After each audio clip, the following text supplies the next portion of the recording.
March 14th, 2025, we've got a full moon in Virgo lunar eclipse.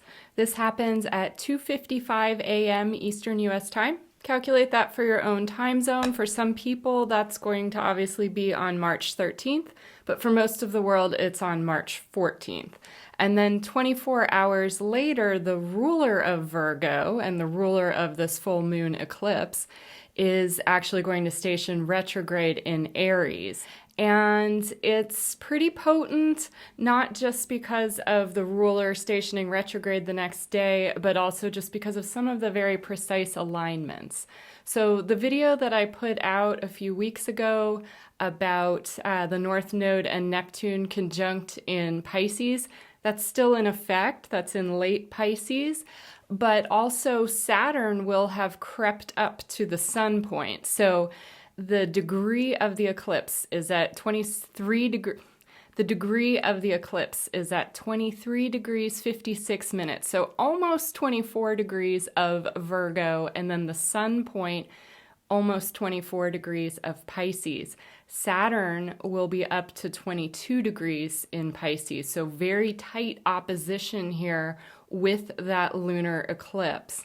Also, Uranus in Taurus, another earth sign, is right around 24 degrees of Taurus. So almost an exact trine to the full moon in Virgo. That's a supportive aspect, that's a liberating aspect. And so that tension that we have with Saturn and the sun and then the eclipse, Uranus kind of chimes in and helps us to liberate from whatever sorts of restrictions come up. So anytime that you're dealing with Saturn, a lot of times there's frustration, there's kind of this annoyance that things aren't moving as fast as they should be. There can also be, especially a combination of Virgo and Saturn, we could get, kind of a judgmental energy. Virgo is often known as like the nitpicker of the zodiac. That's obviously the negative standpoint. The positive of Virgo would be discernment, especially spiritual discernment. When we're looking at the Virgo-Pisces axis, everybody knows that Pisces is a spiritual sign, but it can also be tied with illusions and delusions and kind of pie in the sky. This eclipse falls on Pi Day, 3.14, 314. So we've got this kind of pie in the sky potential, but then Saturn sort of raining on that parade. But then with the North Node and Neptune still in late Pisces, pretty close together, we get this kind of big dream, big expansion into the other realms, into beauty and harmony, things that we don't normally see. We could have fairy realm type energies. It's very surreal right now. My other video that I put out, it really talks about kind of the high stakes of this time period, and this eclipse is one of them. The energies tend to last about 6 months after an eclipse. Anytime that degree gets pinged again, then we sort of have those energies come back up. So this is going to play out over the next 6 months or so, but it's going to be particularly intense for anybody that has anything from, say, 20 degrees to, 29, 59 of the mutable signs. So that's obviously Virgo, Pisces, but also Gemini, Sagittarius. If you've got anything in Gemini, Sagittarius in those degrees, you're going to be having like a mutable grand cross. So that is kind of maximum tension. That's one of the rarest things that we see in astrology. And it's basically like a crossroads. So it's going to depend on, which planets, or is it your nodal axis, or something else involved. What's the flavor of this for you? But yeah, this is kind of a rubber meets the road time. If you've been hemming and hawing about indecision, the universe is going to be kind of pushing you forward to make some sort of decisive choice. So that's up. The Sabian symbol is pretty innocuous as far as an eclipse goes. So for as intense as this could feel, the Sabian symbol is actually pretty nice. It's Virgo 24 degrees. We always round up, and it's just Mary and her little lamb. So tying into the old nursery rhyme, tying into a return to innocence, we could see things coming out about children and especially our inner child. That's really been up for the last month or so. I'm recording this on February 26th, so just because my video editor is going to be out of town, so I got to get this done early. But events are happening literally every day where it's just surreal, kind of the fast pace of things. And that's not really going to slow down too much, although with Saturn there opposite this eclipse, we may find that instead of having everything happen, boom, right on March 14th, we could find that delay, that 6-month rollout period, may be more in effect, especially because with Mercury stationing retrograde the next day, again, Mercury rules Virgo, so it's not full speed ahead. It's kind of like, boo, pay attention to whatever comes through for you around that time, but then you're going to have about 3 weeks to digest it, to analyze it, to review. So Mercury stations retrograde between 9 and 10 degrees of Aries.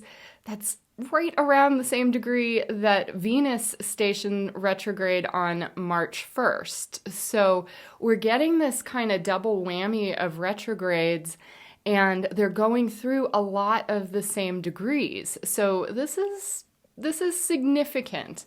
Something will be shifting majorly in the way we think about things, personally and collectively, between now and April 7th, which is when Mercury stations direct. And Mercury's going to be moving from Aries back into Pisces, crossing Neptune, crossing the North Node again, and going all the way back to between 26 and 27 degrees of Pisces. So again, if you've got anything in the late mutable signs, Virgo, Pisces, Gemini, Sagittarius, you're getting all of these extra hits, all of these chances to really download, okay, what is the bigger spiritual picture? That's the Pisces energy. But then having the discernment, that's the Virgo energy. That's also the Saturn energy going, yeah, is this real? Does this make sense? I know you had a conjunction with Neptune on the way back here, woo. But, what's for real? What is the real deal as opposed to, the big hopes and dreams that maybe aren't quite realistic yet? Saturn often brings delays, and Virgo can be kind of one of the more impatient signs, right? So, of the zodiac, and I have Virgo rising, so I'm not cracking on Virgos, but people that have significant Virgo placements, they tend to be on time or a little bit early. And that's probably the case now. I would imagine that a lot of people that have something in the, late degrees of Virgo are already feeling this eclipse as we're moving towards it, because Uranus has been, sending little psychic downloads off and on for the past year. So some of this stuff is not going to be a real shocker, even though Uranus brings surprise. It also, if you pay attention to your intuition, Uranus kind of puts out his calling card through dreams, through weird synchronicities, through just totally psychic downloads. That happens in advance if we pay attention. And so, if you're trying to prepare for this eclipse, look back to what has been kind of like a steady drumbeat of weird visions or weird indicators of where things are going in your life. That's probably supposed to be helping you with some of this tension at this time. So, a couple other things to note. This one, it could bring up some of the sort of dark feminine energies. So Lilith, Black Moon Lilith, and I always look at the true Black Moon Lilith because the mean really, it's too average. That's an erratic point and she moves all over the place. So the true Black Moon Lilith is the exact point, and that at the time of this eclipse is going to be quincunx both Neptune and the North Node. So Lilith in Virgo, Neptune in the North Node in Pisces, both of them are at like 27 and 29 Pisces, and then Black Moon Lilith at 28 Libra. So very much in effect for all of this. Lilith, she's the wild woman. She's our inner wild woman. But in Libra, Lilith, the wild woman, also associated with trauma and abuse, especially sexual abuse. She wants justice. Libra has those scales of justice, and at the time I'm making this, like, the internet's going crazy because where's the Epstein list? Where's the P. Diddy list? Whatever. Maybe those will have been released by the time that I make the video, but even if they have been, just with Lilith there in that kind of 150-degree tension with the North Node destiny point where the collective is moving, and with Neptune, we're likely to find more demands, more like wishing for accountability. There's that Saturn component opposite the eclipse. So there is this, do we aim for love? Do we go for revenge? Do we find some different kind of balance? With Libra and Pisces, one of the connecting energies is love. Another one is beauty. And so this is not the same as spiritual bypassing and just putting a happy face on everything, but more like, hey, we can't get to everything. Like, there's so much coming out right now and up right now within people, within society, that the, temptation is either to just, cover your eyes and bury your head in the sand because it's just too much, or to just get so angry and just, want to address absolutely everything and everyone. That's that Saturn judgment energy, and also the North Node, that North Node, South Node axis. There's like karmic consequences and what do we need to do to move forward. All of that is up right now. All of that's in the mix. But with the Neptune energy, with the Pisces and Libra energy, we may be asked to kind of level up into a little more love and grace and harmony. Lilith isn't really going to like that, but she does tap into a lot of the fairy realm energy. So today I have on my Starlight necklace. I don't know if you can see this, but Starlight, it's also called fairy cross or fairy stone. So there is this potential energy where, the fairy energy can be vindictive. It can be real snipey or almost like a wasp sting or something. We're going to see more of that also because the point for the full moon actually quincunxes Eris pretty exactly. Eris is at 24 degrees of Aries, and as I said, the full moon is at 2356 of Virgo. So that's another 150-degree aspect, and Eris is also very fairy energy, kind of in Sleeping Beauty, the fairy that was inadvertently not invited to the christening, she ends up cursing Sleeping Beauty, but also the entire castle. And so, Sleeping Beauty pricks her finger when she's spinning, and everybody falls asleep for 100 years. And then there's this kind of magical energy around the castle where it cannot be penetrated except by the right prince, right? Like, people are coming for 100 years trying to lay siege to this dormant castle, but all the thorns and everything have grown around it. And so that Eris energy is in effect, she's Aries' sister, so Mars' sister, that kind of energy. So she's comfortable in Aries, but a very slow moving object and very connected with feeling left out, but not just feeling left out, like being really pissed off about feeling left out and being actually kind of vindictive.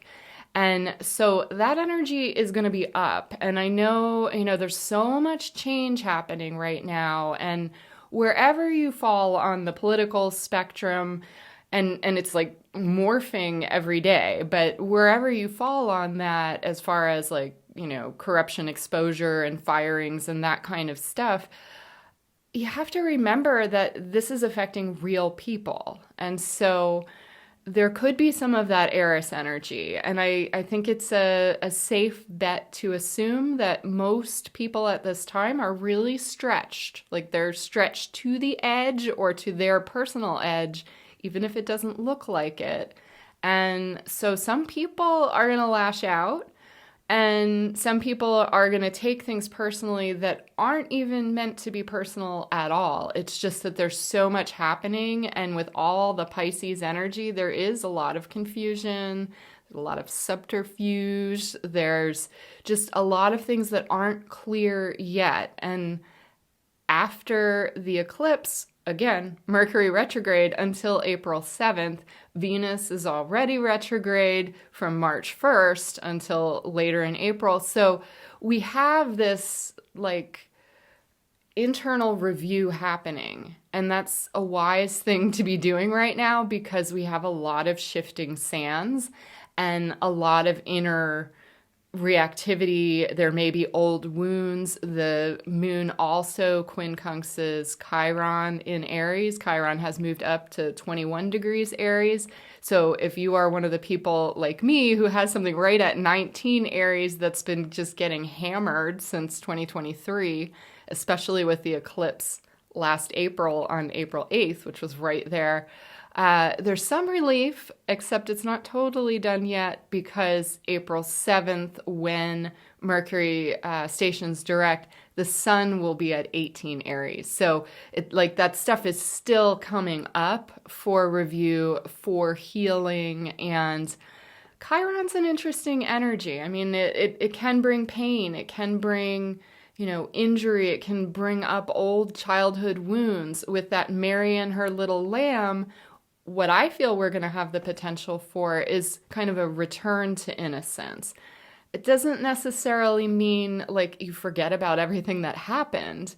That's probably unlikely to occur just with how intense the energies are. People are going to remember stuff, but it does give the potential to heal some of those things. It has the potential to just release. It's a South Node eclipse. The South Node's in Virgo right now, pretty darn close to the eclipse. Sometimes it's, further away.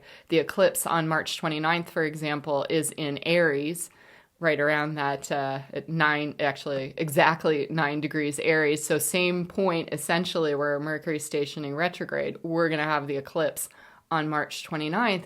But that's in a totally different sign than the North Node. So this eclipse on March 14th, it's like supercharged because it's so close to the South Node. And that's always about release. It's about, goodbye, good riddance. And so if you have been having kind of that Uranian influence trying to liberate you from something, this is a good opportunity to just let that stuff go. And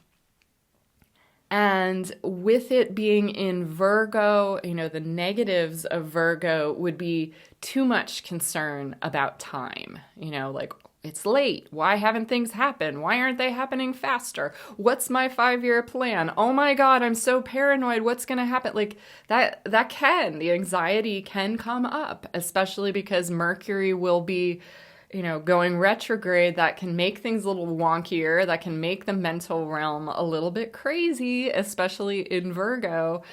So that kind of energy's up, but we're also being given an opportunity to release the worry, release the things that are, you have worry where it's telling you something's off and like you better fix it. Like, you have a health concern that's up and you're like, yeah, I should get that checked. Oh, I should really get that checked, but you don't. And then it's nagging at you. Like, that's a healthy kind of worry in the sense that it's nudging you to take care of something.